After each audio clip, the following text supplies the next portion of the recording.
Hi everybody, can you guys hear me without this thing? Yeah, I'm going to stick it on anyway.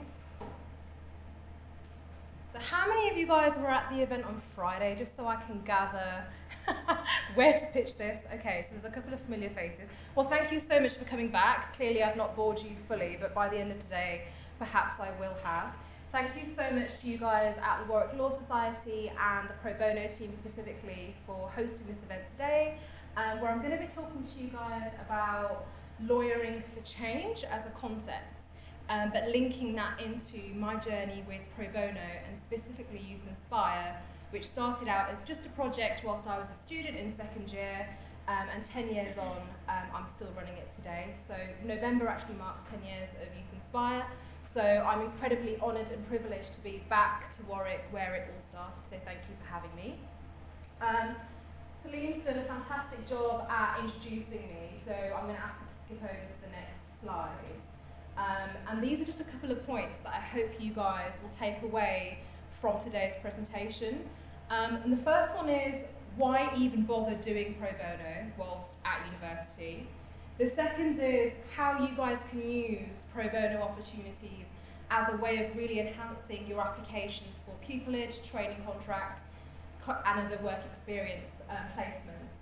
And also kind of more broadly, what I've already mentioned about this idea of having a pro bono spirit and what that means in your role as a lawyer as you graduate from Warwick and what you then go on to do thereafter. There will be a Q&A slot at the end. I'm hoping we can have time for about 15 minutes. So if you guys, just as we're going along, have a think about any questions that you might want to ask, we can definitely go through those.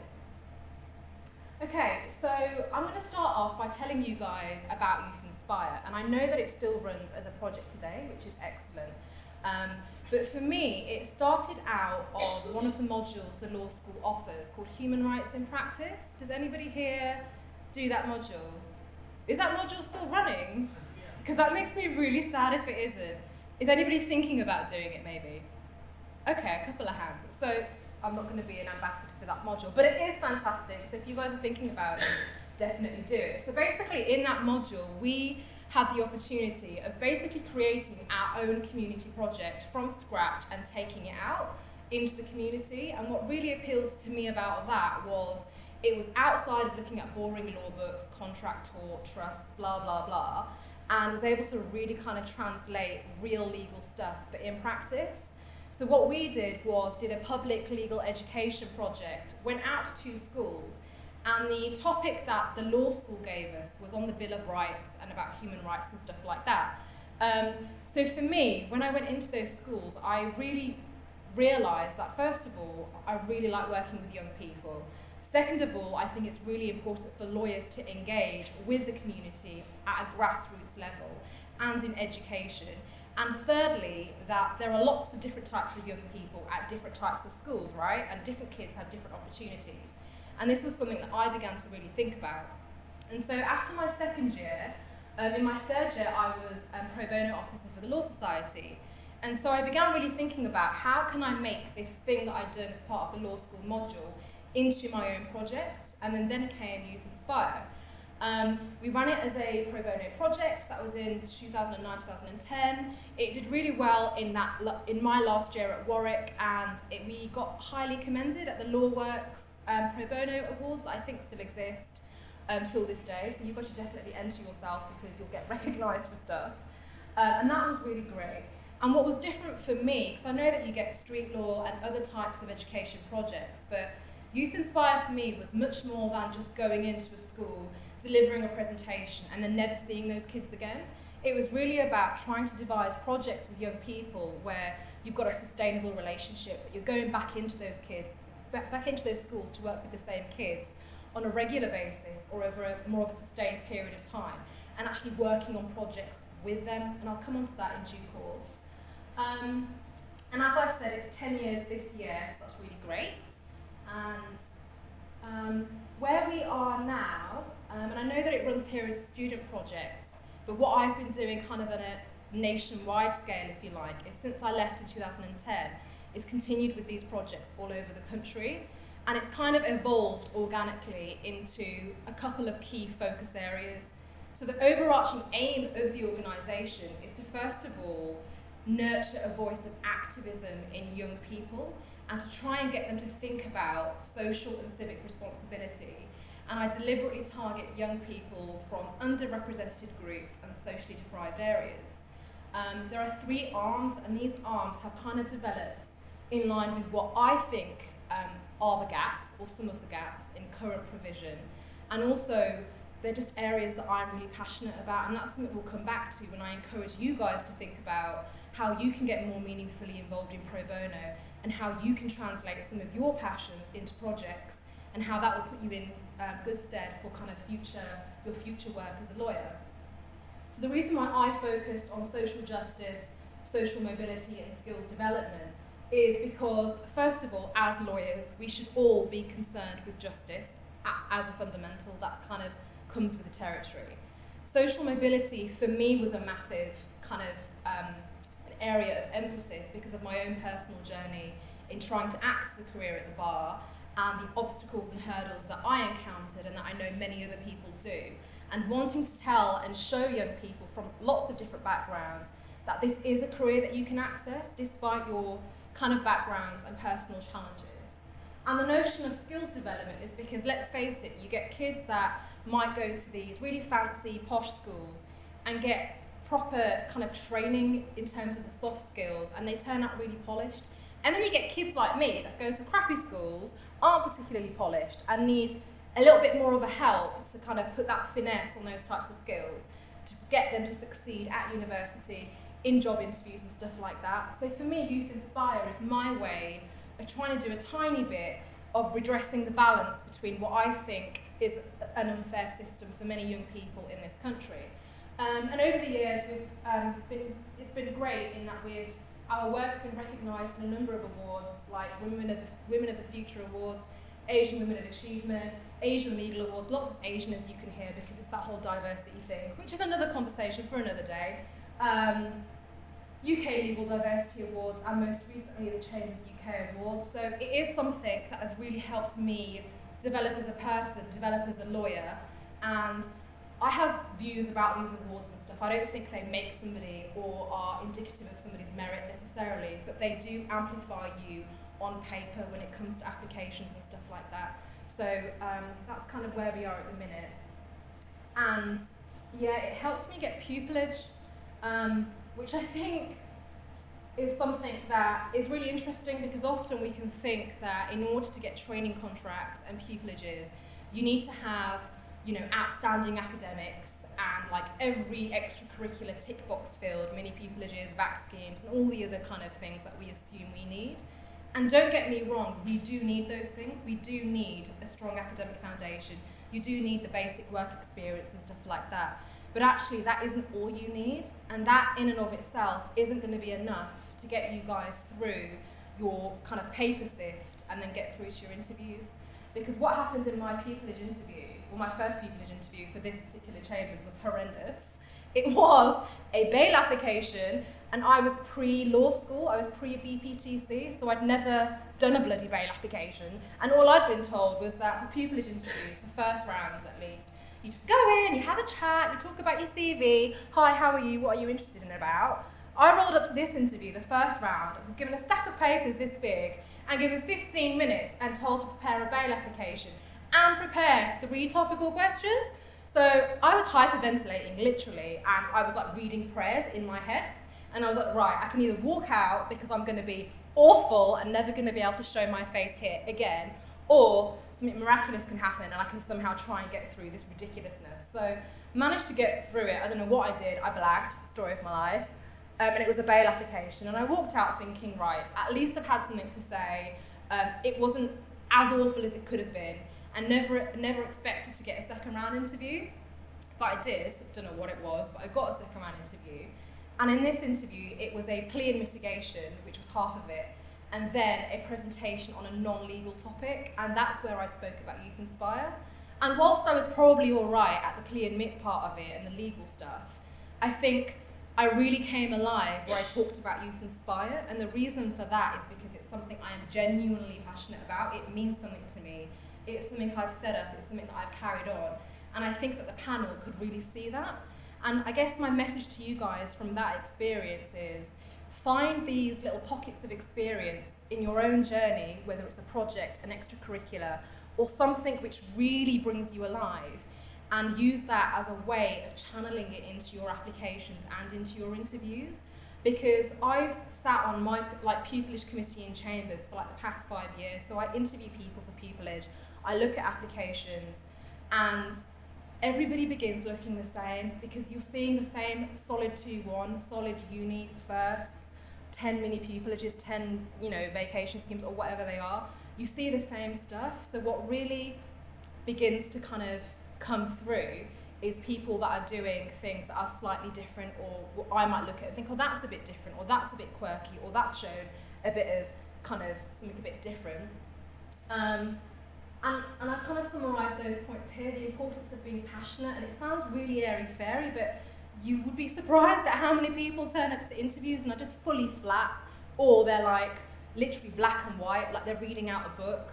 And I get that a lot of this whole lawyering thing can be very black and white and fit in a square box. I'm not like that at all. I know many are, but all I would encourage you guys is to be yourself. Don't feel like you've got to be this black and white, boring, wooden person, because that's really not going to get you as far as you can. So when I talk about passion, it is important.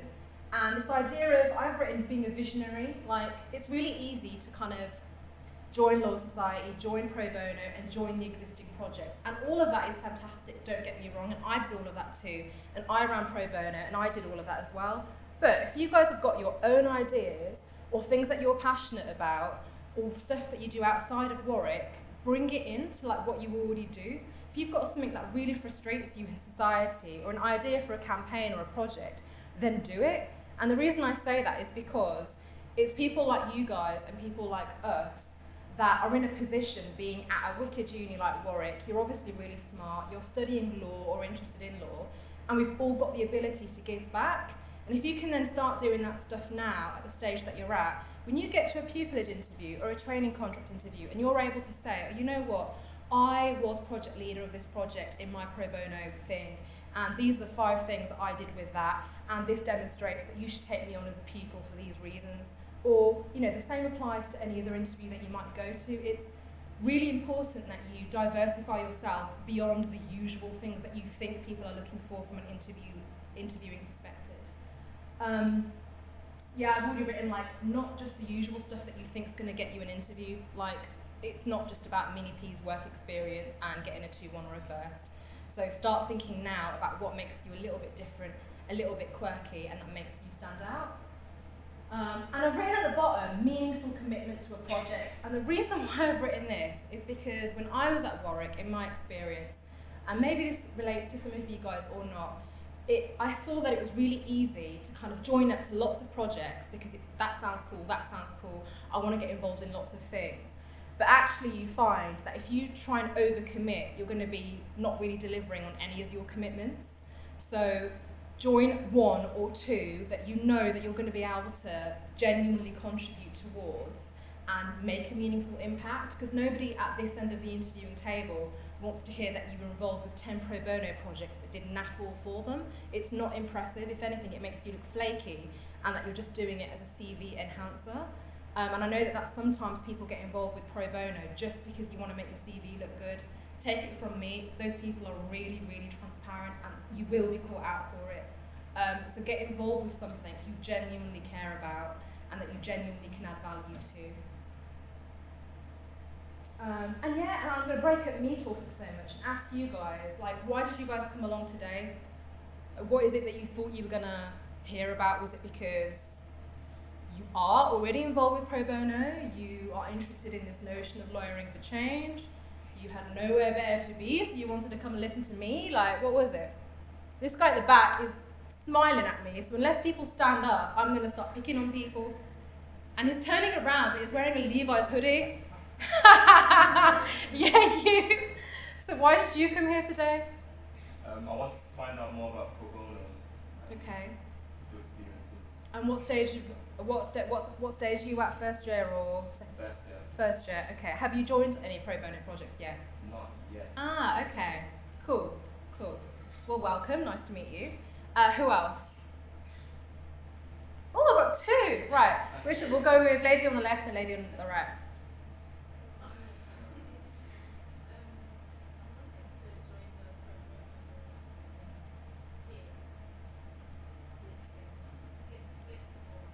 You want to get involved in pro bono. Are you a first year as well? Okay. Have you joined anything yet? No. Yeah. Okay. Anything within pro bono though? No, not yet. Cool. Welcome. And your friend next door? I just want to find out a bit more about these as well. So, sort of like what you do. Yeah. And like the impact that you do in like the community. So Cool. it's quite interesting. Thank you. Well, thank you for coming. Somebody at the front now to even it out. Hi.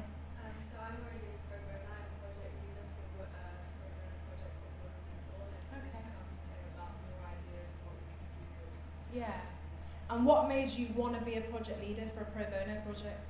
Well, it was the exact theme of the project that really caught me out. Yeah. Because I had already done I studied law and French law, and last year I had studied a lot about the unequal salaries between men and women and all that kind of stuff, and unequal positions, and I had done my whole presentation. It was my theme for my Yeah. professional presentation. I just thought it was really interesting. Okay. As like women in law covers that a lot. Yeah. So it was rooted in one of your passions then, Yeah. right? Yeah. Okay, cool. Anybody else want to share? One of you lot, because you're looking at each other like, gonna pick on one of you, so one of you's got to say something. I came to learn more about Youth Inspire because it's quite similar to the project that I work on, so how the two might work together. Wicked. And you do law trek, right? Cool. Thank you. Thanks, guys. So I'm going to move on and after asking you guys that, I'm going to tell you guys, like, why is it that I didn't just stop Youth Inspire after I graduated? Or why didn't I just stop it, like, after the Masters or bar school, or even just at getting pupillage? And for me, and I think, have I written this on my next slide? Can we just check? Oh, yeah. For me, and I've kind of already alluded to this, I think pro bono, you have to understand it as being part of, being central to your identity as a lawyer.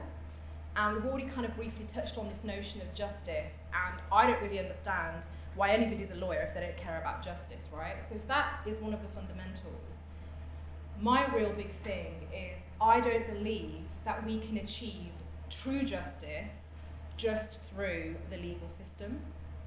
I just don't think that the courtroom or cases alone will ever achieve that, okay?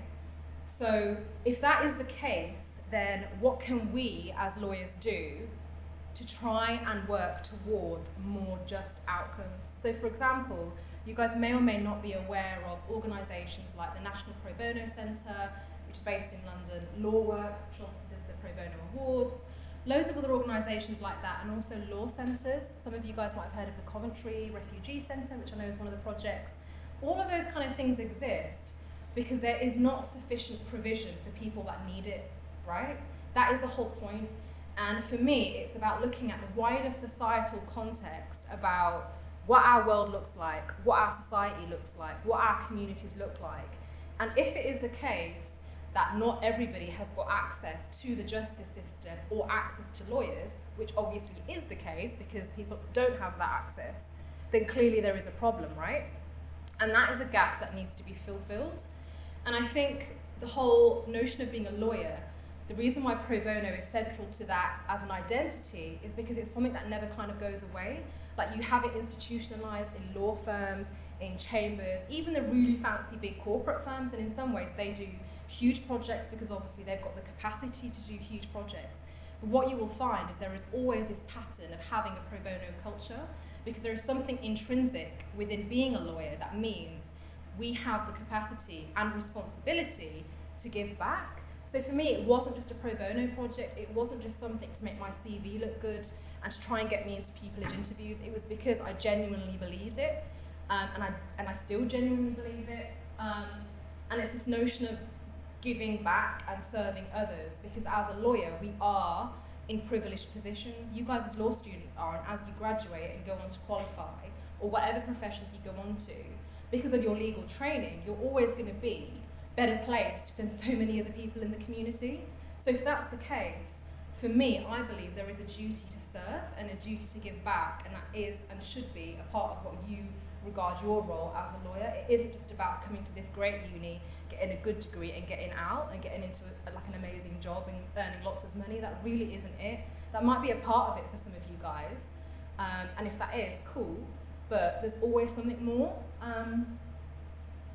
And the reason why I carried on with Youth Inspire is because it linked into my particular passions. You know, no project is going to be able to solve all the world's problems. That's clearly never going to happen, right?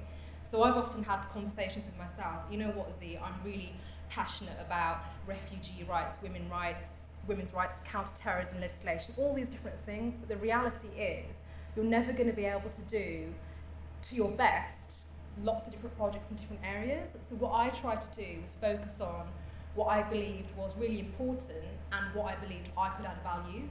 So what I found as I kind of carried on going through my legal journey, and particularly at the bar, was that they have a massive issue with diversity, and the legal profession does generally, right? And I thought, right, how can I link in my passions with still trying to run these projects and giving back? And so the reason why kind of social mobility still remains at the heart of Youth Inspire is because what I'm trying to do is break down some of these barriers that some young people have in accessing those types of careers. Because for me, it's kind of like, if lawyers always look the same, if barristers always look the same, and it doesn't represent actual society, like it doesn't represent this room, then there's something going wrong, right? Because my background's in crime, and I'd often always be in court, and, you know, the only person of colour is generally the defendant, and then me, and then like nobody else. And as a visual kind of like there's something wrong with that if you look at it as just an object, and that could be the same with women, like a lack of representation of women and lots of other things. So I picked things that were passionate to me, I found passionate. So what you guys have got to do is think about what really sets your soul alight. So this lady here, she's passionate about women in the law. Somebody else, that might be particular to refugee rights or whatever, but you've got to find what it is that you actually care about and that you want to change, because only then will it be authentic. And it's really important in pro bono work to be authentic. And the reason why I focus on kind of the social justice element with Youth Inspire, so one of the things that I do with the young people that I work with is get them to actually create their own campaign on a project that they're passionate about, and then I coach them through how do you set up a campaign, how do you market a campaign, how do you take your campaign out to like social media, how do you fundraise for a charity, and getting them to learn these skills and coaching them through that to first of all get them to think about, okay, well, what is it in society that really bothers me? Fine, I'm really frustrated about that. But then the question is, what can I do about it? And the idea is to get young people to start challenging their own views, because sometimes we can just feel really frustrated at the state of the world and not really know what we can do about it. And with a lot of young people, unfortunately, they can go down the wrong path because of that frustration in society. But if we can start channeling some of that frustration into, actually, yeah, you know what, I am sick of the fact that I'm always racially profiled for my colour, or I'm stopped and searched 1,000,000 times because of the way that I look or I'm wearing a hoodie. Okay, if that's what you're frustrated about, what can you do to make some change around that issue? And so that's kind of Youth Inspire, the social justice element, because if we don't, as young people, you guys younger than me, start thinking about how can we be activists in that sense, then all we're going to do is just moan about the things that piss us off and never do anything about it. And as a culture, that's problematic. And again, throwing it back out to you guys, when we talk about lawyering for change, or maybe it's a phrase you've never heard of, and that's okay too, but if you were just to think about it now, what does it bring to mind?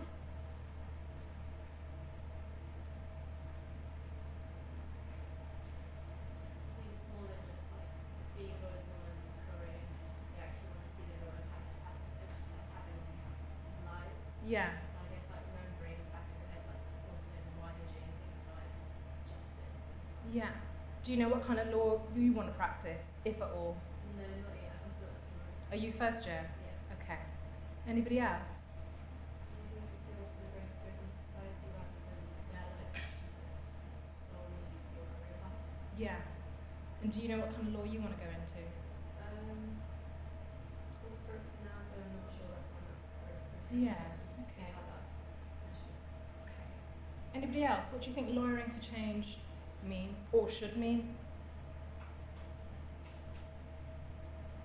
Like you said, using your skill set to represent people who might not have the access to the law. Yeah. Yeah. So I think you guys have basically covered most of the points about what I mean when I say lawyering for change. And it's really about understanding your role as a lawyer as being one beyond the job. Like, our job is always going to be, if you're a solicitor going to your firm and doing your cases and whatever else, as a barrister you'll go to court and you'll either represent clients or you'll be doing advisory work or whatever. And then we can all go home and go to bed and do the same thing again tomorrow. But what else can we as lawyers do beyond just that? And what I found really interesting, and this is all stuff that I've learned way after my years at Warwick, because when I was studying, it was very much this whole, right, I'm at uni, I need to try and do well. It was a survival thing, understandably so, right? Because you're trying to stay on top of your work, you're trying to get through like events, applications and whatever else, and all of that is fine.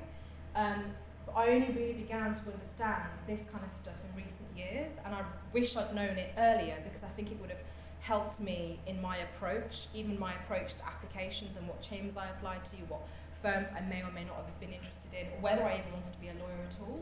But what I've really learned is that I think it's really easy when you're a student, as a law student, we just go to our lectures, we go to our seminars, and I had this view, which was law was going to be my way of changing the world. I genuinely thought, because my trigger to law when I was in I knew I wanted to be a lawyer, a barrister from when I was 8 or something, but in secondary school is when I really thought I knew I wanted to be a barrister. And my trigger to wanting to be a barrister was very much because I always had this inherent sense of trying to do what was right, and always being that noisy one in the playground when things were going wrong and people had arguments and stuff, and trying to be that mediator. And then as that progressed, for me, I was growing up in the background of 9/11, and what that meant for me and people like me was that, people would spit racist words at me because I was a Muslim, like Taliban or whatever that might be. And I realised then, even at those early years at school, secondary school, that my journey to being a barrister was very much interlinked with this notion of challenging injustice. And I think, so I carried on this path. I need to be a barrister, I need to be a barrister, I need to be a barrister. It's going to be my way of challenging those things that are really wrong with the world. But what you will soon realise is actually my rose-tinted view that I had, thinking that law was going to be this saviour. It isn't a saviour, because you'll come to realise that the legal system has lots of its own flaws and issues in and of itself. So I guess the message that I'd leave you guys with, if you're interested in this area, lawyering for change and lawyering for people, you have to understand that the law as a tool isn't enough, because sometimes the law can be a problem. Sometimes it's the law that demonises communities. Sometimes it's the law that makes it so that certain people are stopped and searched, certain people are stopped for counter-terrorism offences. Sometimes it is the law that reinforces all of those problems. And the one thing that I began to learn, and it was only through international law module in my 3rd year, is anybody doing that? International law, do it, it's very good. It was only through that I began to realise, wait, everyone keeps saying the law's amazing, it guarantees people's rights, we've got the Human Rights Act, and I was like, wait, hold up. Half of these conventions and whatever, and these international institutions are the product of colonialism and imperialism and whatever else. But anyway, I'm not going to go too far with that, because that's a whole lecture in and of itself. I'll just park it there for now. But I'm hoping to just plant seeds for you guys, because I don't want you to go through uni with this spoon-fed approach that law is great, we're all going to be lawyers and save the world, because we're not, unless you understand that law sometimes can be a problem. So what can we do outside of the law is the question. System, and by that I mean government, systems of power, lawyers. Why is there a gap between that and everyday normal people? I think there's an element of lack of transparency that makes it quite difficult, or there's an image that there's a legal system is quite difficult to understand.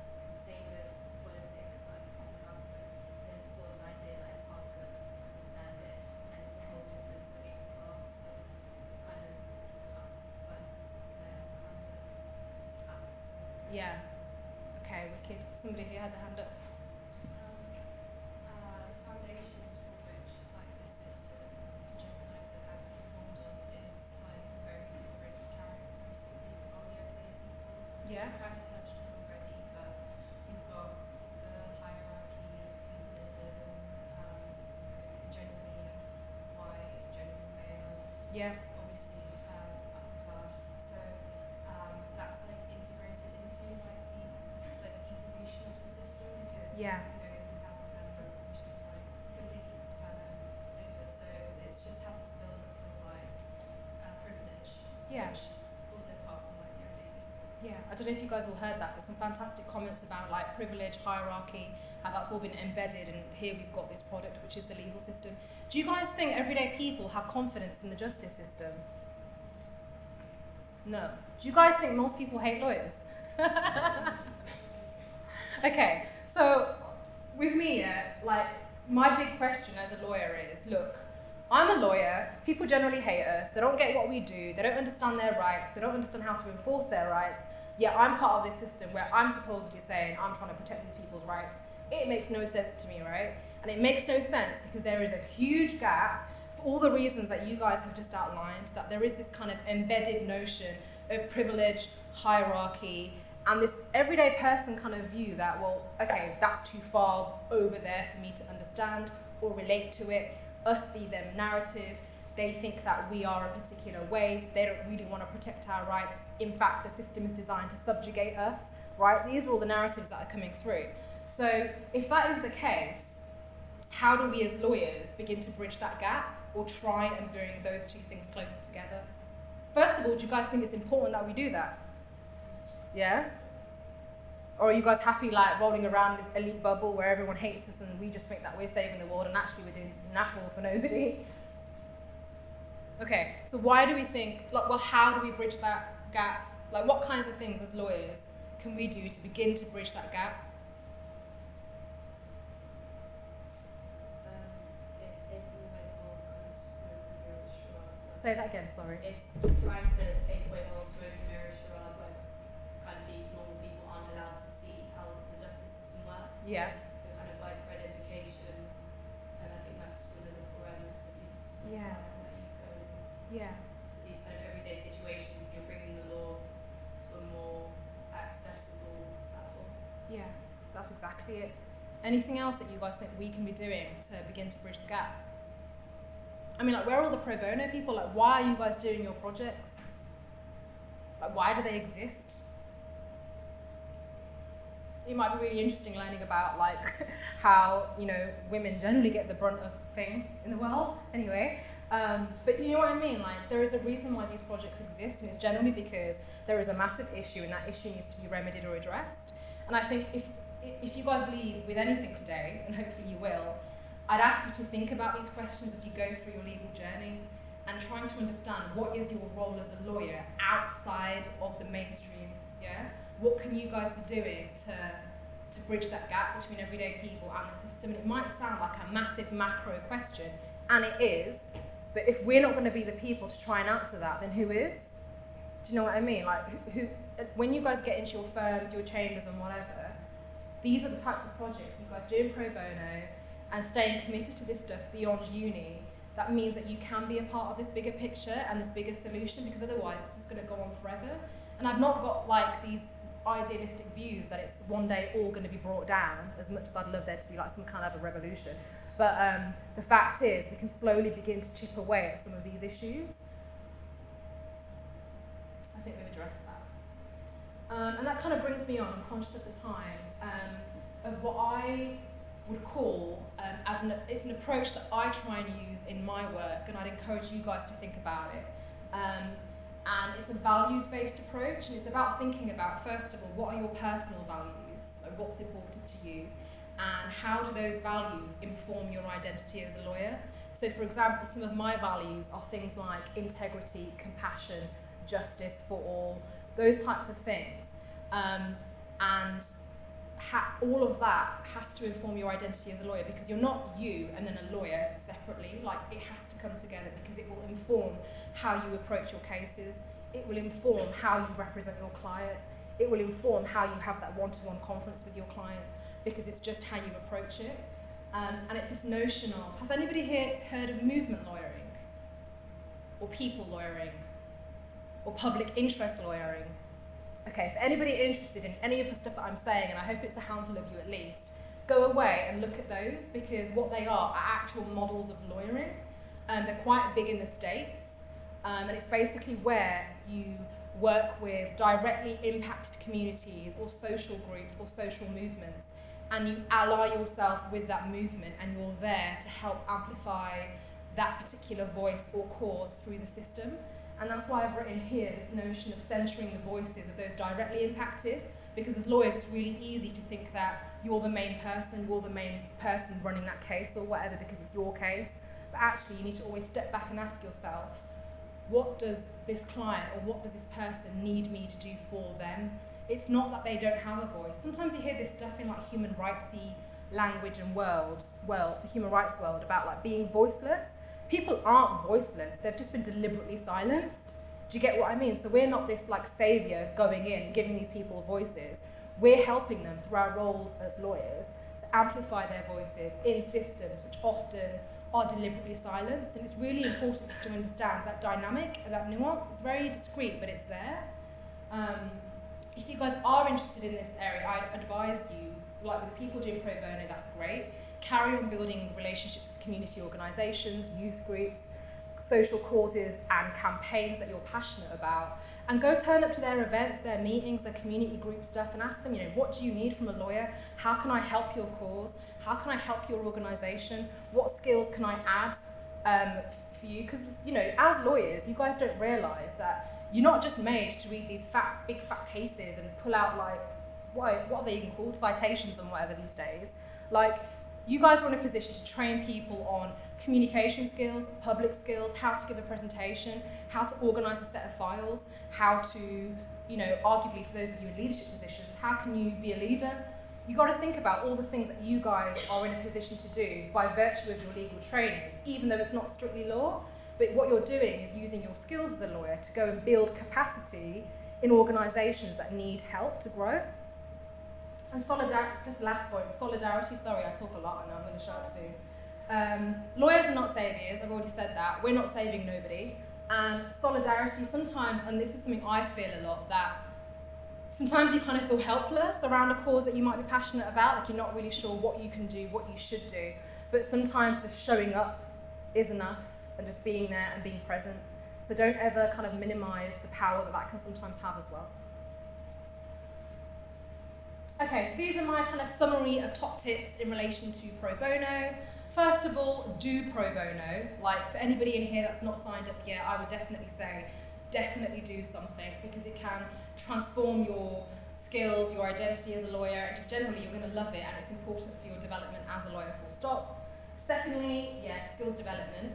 Thirdly, some of the projects, like for example the advice projects, I did a bit at Coventry Refugee Centre in my day, you actually get to take on your own cases, you meet clients, there's nothing else that can prepare you for real life in the same way.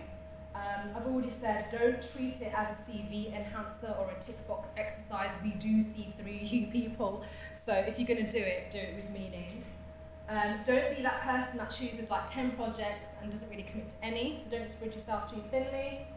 Another airy-fairy one is to keep a record or a journal of some sort of your experiences and reflect on it. And the reason I say that is because you're never going to know when you've got an application to write, for example, and you need to draw back on something you've done in a pro bono project. You can quickly look back through and be like, oh, well, I represented this person, I looked after this case, and that taught me these skills. So what you'll have is a bank of kind of material to go to when it comes to your time to write applications for pupillage and training contracts. And also journaling generally and reflection is a really good way to try and grow and develop your skills. You will need to be able to talk about your pro bono work at interviews and in applications, and you need to do it in a meaningful way. So nothing's going to help if you just say, I was a member of street law and I did 3 presentations. And what? Who cares? I don't care. Right? You need to be saying, okay, well, what were those presentations on? What did they mean to you? What value did you add? How does that then transfer into this particular application? You need to kind of put the example and then the analysis behind it. I see a lot of applications where people just say, I did this, I did that. I don't really care, I want to know what you got out of it. Always remember the importance of it. As I say, as lawyers, we're very blessed to be in a noble profession, and don't forget that we are in a privileged position and it is a noble profession. And what's really great about the camaraderie of the bar, of lawyers, is that we all kind of centre around this pro bono identity. And don't just give up after graduation, because you might get like, you know, your TC or your pupillage or whatever else, but carry it on. And there's so many examples in the profession where people carry it on, because without those kinds of lawyers, there would be so many people that remain underrepresented, because there just simply isn't legal aid or funding or provision. So it's really important that we understand that we can help in that way. I think hopefully it's going to be the end. Oh yeah, and this is a big question to leave you with really. Do you guys want to be a part of the status quo or transformative change? And hopefully the answer to that is the second one, because the status quo is boring and needs to be changed, let's be honest. And, oh yeah, this is my little airy-fairy thing that I put on most of my presentations, that you guys can make a difference and you need to understand that you can, that you have a responsibility to do it, and that you will. So I want you guys to make a promise to yourself that regardless of what you do, whether you join pro bono now, next year, whatever, just do something, yeah, because you're in a position to do so.